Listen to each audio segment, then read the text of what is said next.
Okay, so moving on from the Gospel Hall, I wanted to talk about the other churches that I attended when I was a kid. Uh, I think I mentioned that my mom and my my dad didn't go to church, but my mom, especially my mom, my dad was as far as religiously minded as far as believing that one should live a moral life. But my mom was particularly religious. She was still had her roots in Christianity, but she had some questions about the churches where she had gone in the past and really wasn't quite sure where to go. But she certainly encouraged us kids to go, and we mainly went with our friends when we were growing up. Now, the next church I went to, I'm not exactly sure because the chronology gets a little muddled, but I do believe um, there were two churches that we were growing up. I think in my pre-teenage years or early teenage years might have been one of them. One of them definitely was my pre-teenage years, and that was when we went to the Salvation Army, and that's because in the fifth grade I had in my class, fifth grade. No, I think fifth grade. I There was a family of four boys that had moved in not far from us, a few blocks from us. They were the Chases, and Stuart Chase and me and Stuart became friends.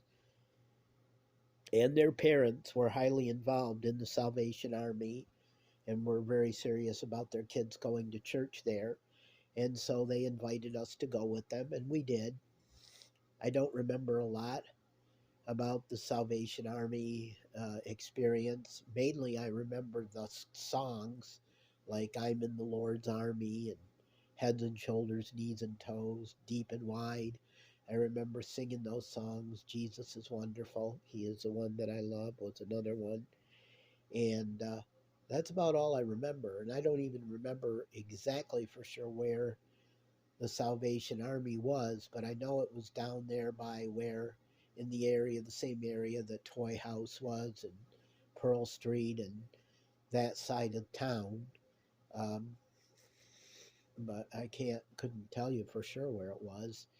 And I remember that after the fifth grade, Stuart went to a different school. He went to the Allen School, which is where all the people with disabilities went at that time.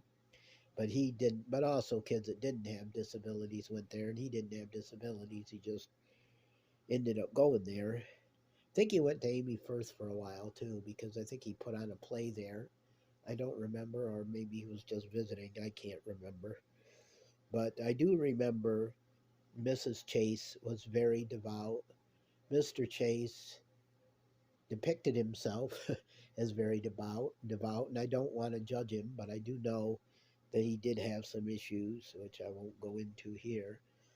But and I don't know his heart, and I don't know, you know, I don't want to judge. But sadly, he and his boys were in for a rough time because that next year, their mother, who was very devout, was killed in an automobile accident, and which of course was extremely hard on them. And I remember that was the first funeral I remember going to, and it was a very sad one.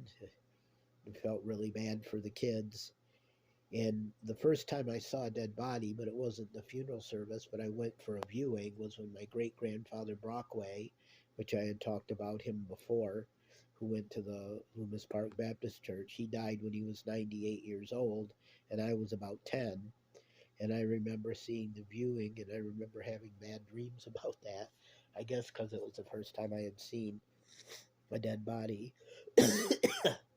And so that was pretty much my experience with the chases and the at that time and the Salvation Army. And so next we'll talk about the next church that I do think did, the more I think about it, I think did come after the Salvation Army.